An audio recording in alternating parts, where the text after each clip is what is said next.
We've all got injuries that become limitations, and we just avoid them. You can't avoid them forever. And this program is designed to get you back in shape. And I think that's why I like it so much, because it allows me to isolate my thoughts. Nothing else matters. You don't matter. This doesn't matter. Just that movement. Let me get through that the best of my ability.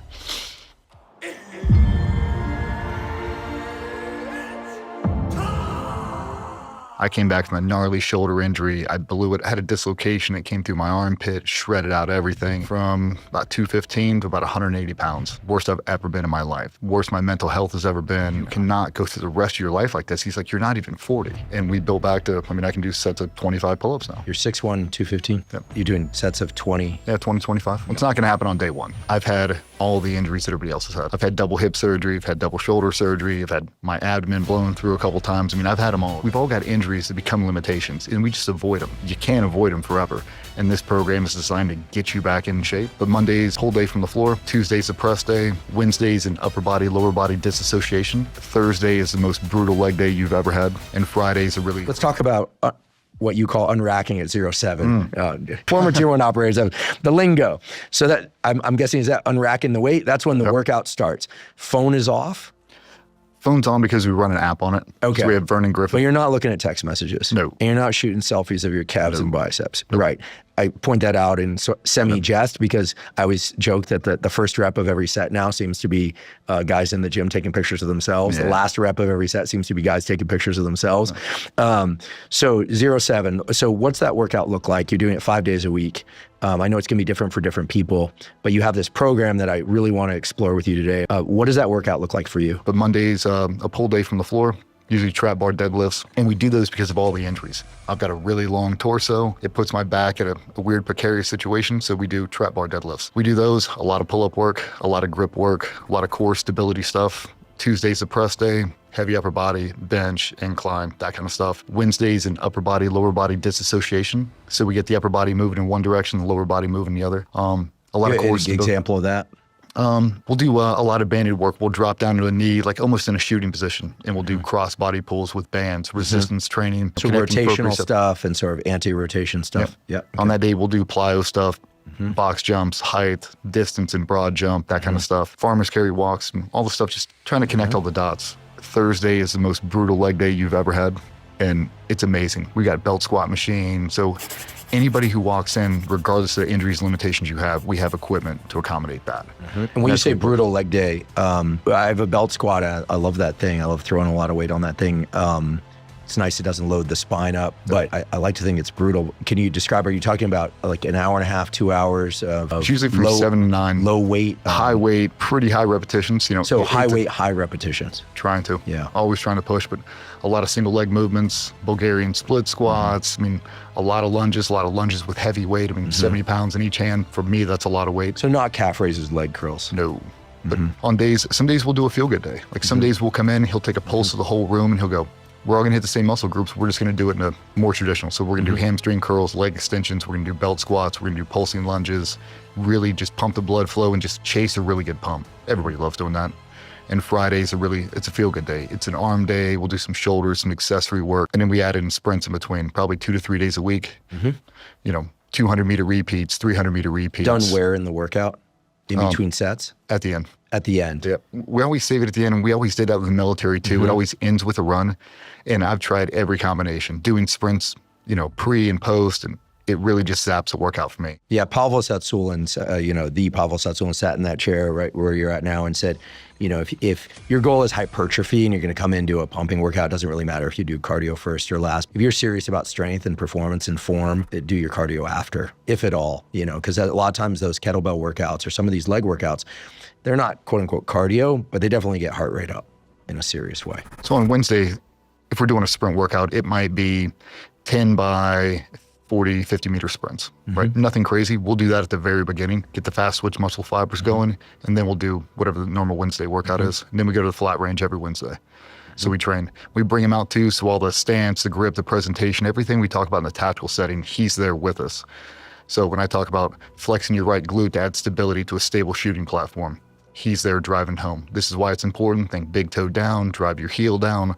So he's as much of a coach as I am on the flat range, but he can connect the dots so well, and that's why I love him. He's not gonna let you take that limitation and then live it forever. But you don't want to be like that. And it doesn't help that he's bigger, stronger, faster than everybody else. So you've always got a good lifting buddy to kind of chase. He always pushes you, but he's so good at navigating the human terrain. Because some days I'll walk in and whatever's happened over the week, he'll see me in the morning, he'll look at me like, how we holding up? I'm like, 100%. Yeah, come over here. What's going on? I'll talk to him. He's like, we'll shake it all out. We've got 2 hours here, just us, nothing else matters. Let's just focus on this. And I find myself pacing a lot. So in between sets, I'll block out everything else. I'm not thinking about social, I'm not thinking about my wife, not thinking about the business. I'm thinking about putting myself in the best mental spot to pull that off the floor at 100% with no distractions. And I think that's why I like it so much, because it allows me to isolate my thoughts. Nothing else matters. You don't matter. This doesn't matter. Just that movement. Let me get through that the best of my ability. Set it down, recock, walk around. Get ready for the next one. Here we go. 8 reps. I'm going to put so much intent behind this pull that if I get 8 or 12, it doesn't matter. Every single one is all out. And, Dorian Yates talks about it. Intensity is what really drives. And I really try to drive intent behind everything I do now. And man, I can't tell you how many times he's brought me back. I mean, the worst injuries you can imagine. And he's there every single time. And I think that's why so many people get on with it, because they see the injuries you've gone through. It's like, well, you can still perform at a high level. Only because I don't want to say I'm even ego driven. I've been so ingrained into sitting with the routine. It doesn't matter what injuries I've had. I mean, I come out and we've got pictures of me in there, double slings. Like when I got electrocuted, double slings. I can't even tie my shoes. He's tying my shoes. Like he's putting the belt squat on me. I'm squatting down, he's clipping it in. He's unracking it, the entire thing. Like, he's my guy. So I linked up with Vernon right when I was getting medically retired around 2019. I came back from a gnarly shoulder injury. I blew it, had a dislocation that came through my armpit, shredded out everything. And I went from about 215 to about 180 pounds. Got stuck in a rehab clinic in Bethesda, Maryland for 31 days inpatient.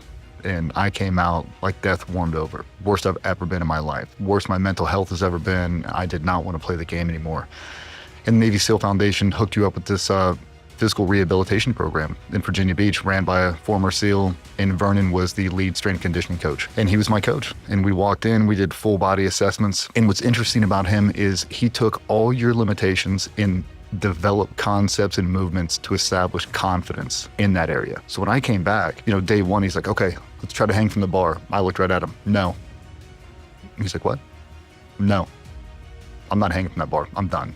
Like I've done more pull-ups than most people on the planet. My pull-up days are done, man. Like I'm not doing it again. He goes, you got to trust me. Well, it's not going to happen on day one. Slowly but surely. I mean, he's at the point where he's holding my knees. I can't even extend my arm overhead. Like that's so humbling. For a guy that was a tier 1 operator, that's humbling. I was so bound up by fear that it was going to come, because that was my first shoulder surgery. And if you've never had one, shoulder surgeries are the worst rehab I've ever had. And I've had a lot of them. The shoulder rehab was brutal. And I didn't want it to pop. And I'd extend and I couldn't do it. And he's like, you just got to trust me, man. Like, doctor cleared you, the anchors have set, everything is there, but you cannot go through the rest of your life like this. He's like, you're not even 40. He's like, do you want to go another 40 years without doing a pull-up? You're going to have to trust me.